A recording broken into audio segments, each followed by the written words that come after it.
Good morning সকলকে। দেখো আজকে ওই ডিবিএমএস এর দুটো রিলেশনাল অ্যালজেব্রা আমাদের বাকি আছে, একটা রিনেম অপারেশন। তো রিনেম অপারেশন জিনিসটা কি বলে দিই আগে। রিনেম অপারেশন হচ্ছে কোনো টেবিলের নাম পরিবর্তন করতে হলে ব্যবহার করা হয়, অথবা যদি টেবিলের মধ্যস্থ কোনো একটা অ্যাট্রিবিউটের নাম পরিবর্তন করতে হয় সেক্ষেত্রেও এটা ব্যবহার করা যায়। আমরা যদি প্রয়োজন মনে করি যে টেবিলের নামও চেঞ্জ করব এবং অ্যাট্রিবিউটের নামও চেঞ্জ করব, চাইলে সেটাও আমরা করতে পারি একসঙ্গে। ঠিক আছে, তো এইটা হলো মূলত রিনেম অপারেশন। তো রিনেম অপারেশনের জন্য কি চিহ্ন ব্যবহার করা হয়? উত্তর হচ্ছে রো চিহ্ন ব্যবহার করা হয়। এই দেখো, দেখতে পাচ্ছ রো চিহ্নটা কেমন হয়। হ্যাঁ, এটা অ্যাকচুয়ালি গ্রিক লেটার, এটাকে রো বলে। পি এর মতো দেখতে, একটু সাইডে ঘোরানো থাকে। তো এবার এখানে আমি একটা উদাহরণ দেখাচ্ছি, দেখো। স্টুডেন্ট বলে একটা টেবিল আছে, এটা নামটা চেঞ্জ করে স্টুডেন্ট ইনফো এটা করব।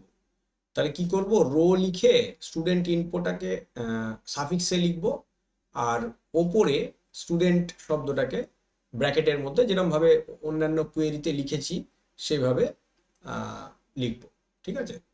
আর কলামের নাম যদি পরিবর্তন করতে হয় তাহলে এইভাবে লিখব।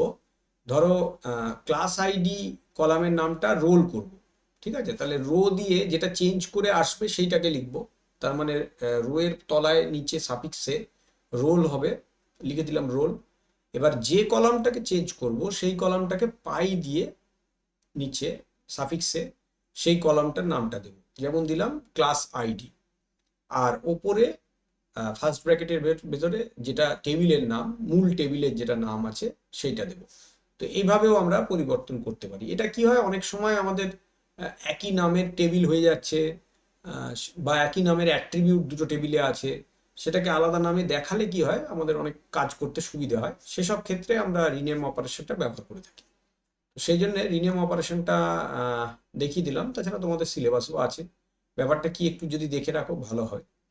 আর আরেকটা অপারেশন বাকি আছে রিলেশনাল অ্যালজেব্রার, সেটা হলো ডিভিশন অপারেশন। ডিভিশন অপারেশন মানে অ্যাকচুয়ালি ভাগ, কিন্তু এখানে অ্যাকচুয়ালি কি করা হয়, মানে ফর অল বের করার জন্য ব্যবহার করা হয়। ফর অল রেকর্ড মানে এভরি বলা যায় যাকে আর কি।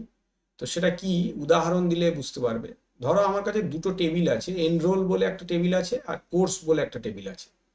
হ্যাঁ, তো এনরোল টেবিলটার কি কাজ, এনরোলের মধ্যে আছে স্টুডেন্ট আইডি আর কোর্স নেম, আর কোর্স টেবিলটার মধ্যে শুধু কোর্সের নাম আছে। এইবার আমি যদি এনরোলকে কোর্স দিয়ে ভাগ করি তাহলে কি দেখতে পাবো, যে সমস্ত ছাত্ররা কোর্স টেবিলের সবকটা কোর্সই নিয়েছে শুধু সেই ছাত্রদের আইডি গুলো দেখাবে। তো এবার দেখো, আমি এখানে স্টুডেন্ট আইডি আর কোর্স নেমটা দেখাচ্ছি। এই হচ্ছে দুটো টেবিল। তো খেয়াল করো, স্টুডেন্ট আইডিতে যদি আমি খেয়াল মানে দেখো তাহলে বুঝতে পারবে। দেখো 3 নম্বর যে স্টুডেন্ট আছে সে, তার ডিবিএমএস একটা কোর্স আছে, আবার 3 নম্বর স্টুডেন্টেরই ওএস বলে একটা কোর্স আছে। তার মানে কোর্স টেবিলের সবকটা কোর্সই 3 নম্বর আইডির স্টুডেন্টটির আছে। অনুরূপভাবে 6 নম্বর যে স্টুডেন্টটি আছে তারও কিন্তু ওই কোর্স টেবিলের সবকটা রোই কভার করছে। তাহলে আমি যখন আউটপুট পাবো তখন স্টুডেন্ট আইডিটাকেই শুধু আউটপুটে পাবো ভাগ করে, এবং সেখানে কোন কোন আইডিগুলো পাবো, যে আইডিগুলো কোর্স টেবিলের সবকটা কোর্সেই এনরোল্ড আছে সেইগুলোতে পাবো। বুঝতে পারলে, ভাগ করলে এইরকম আমরা আউটপুট পাই। ঠিক আছে, সব কটা কোর্সে যদি না থাকে তাহলে কিন্তু পাবো না। এখানে কিন্তু আউটপুট এমনও হতে পারে যে দুটো আইডির জায়গায় একটাই আইডি এলো, সেটাও হতে পারে, তাতে কোনো অসুবিধা নেই। ঠিক আছে। আর তোমাদের যেটা মনে হতে পারে এই এই টেবিলটা দেখে সেটা বলে দিই, যে তোমাদের মনে হতে পারে যে স্টুডেন্ট আইডি, এখানে তো ডুপ্লিকেট ডেটা আছে। তো স্টুডেন্ট আইডিটা যদি আমার প্রাইমারি কি হয়, তাহলে আমি কিভাবে ডুপ্লিকেট ডেটা রাখবো এই কলামে? তো উত্তর হচ্ছে, এই রকম টেবিলের ক্ষেত্রে একটা সিঙ্গেল কলাম প্রাইমারি কি হয় না।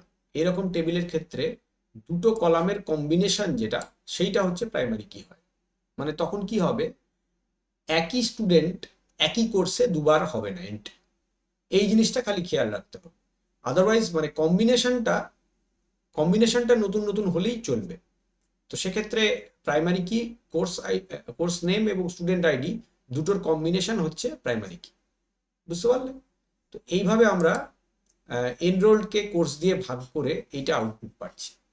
তো এটা কেন গুরুত্বপূর্ণ না, এই যে এই ফর অল যে এক্সপ্রেশনটা, সকল রেকর্ডের জন্য যে এক্সপ্রেশনটা, সেইটা বের করার জন্য এটা আমাদের কাজে লাগে।